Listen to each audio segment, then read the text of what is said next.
tay tạ mê bình chia caยุទ្ធភូមិភាគទី2ថៃលោកបាត់ឃ្លាំងបានលើកឡើងដូចនេះថាការញុះញង់តាមព្រំដែនគឺផ្ដើមចេញពីកម្ពុជាកាលពីថ្ងៃទី26ខែមករាឆ្នាំ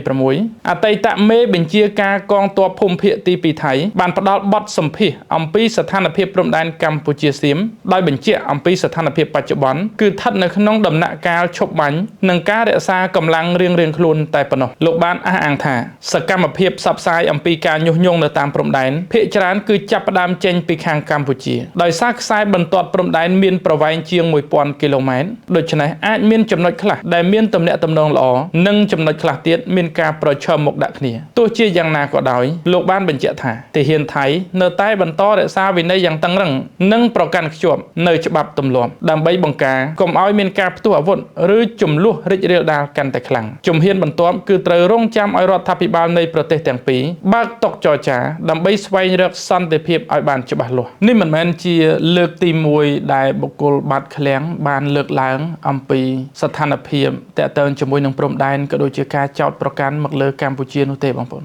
បុគ្គលបាត់ឃ្លាំងតែងតែធ្វើបែបនេះច្រើនដងហើយតាំងពីខ្លួនឯងនៅជាមេបញ្ជាការយុទ្ធភូមិភាគទី2ថៃមកម្ល៉េះទោះបីជាឥឡូវនេះបុគ្គលនេះបានចូលនិវត្តន៍ទៅហើយក្តីប៉ុន្តែនៅតែបន្តផ្ដល់បទសម្ភាសន៍បន្តនិយាយនៅវេទិកាសាធារណៈទាំងដែលគាត់មិនមែនជាអ្នកដែលត្រូវមកនិយាយអំពីរឿងរ៉ាវទាំងអស់នោះទេរឿងទាំងអស់នេះបើត្រូវនិយាយក៏គួរតែជាមេបញ្ជាការយុទ្ធភូមិភាគទី2ថៃថ្មីដែលកំពុងតែកាន់អំណាចក្នុងពេលបច្ចុប្បន្នជាអ្នកនិយាយទើបត្រូវតែដូចបងប្អូនដឹងស្រាប់ហើយកន្លងមកបុគ្គលបាត់ឃ្លាំងនេះនិយាយទាំងជំនួសរដ្ឋាភិបាលរបស់សៀមទៅទៀតមិនមែនគ្រាន់តែនិយាយនៅក្នុងទូរទស្សន៍របស់ខ្លួនទេនិយាយជំនួសឲ្យរដ្ឋមន្ត្រីការបរទេសសៀមជាដើមអញ្ចឹងបុគ្គលនេះខ្ញុំចាត់ទុកថាជាបុគ្គលចង្រៃដែលបង្កបញ្ហាដែលតែងតែនិយាយបំពានលៀបពណ៌មកលើកម្ពុជាតែបងប្អូនចំណាំរឿងមួយណាជនជាតិសៀមដែលធ្វើការងារនៅក្នុងជួររាជការគេមានរបៀបរបស់គេក្នុងការនិយាយគឺគេលៀបពណ៌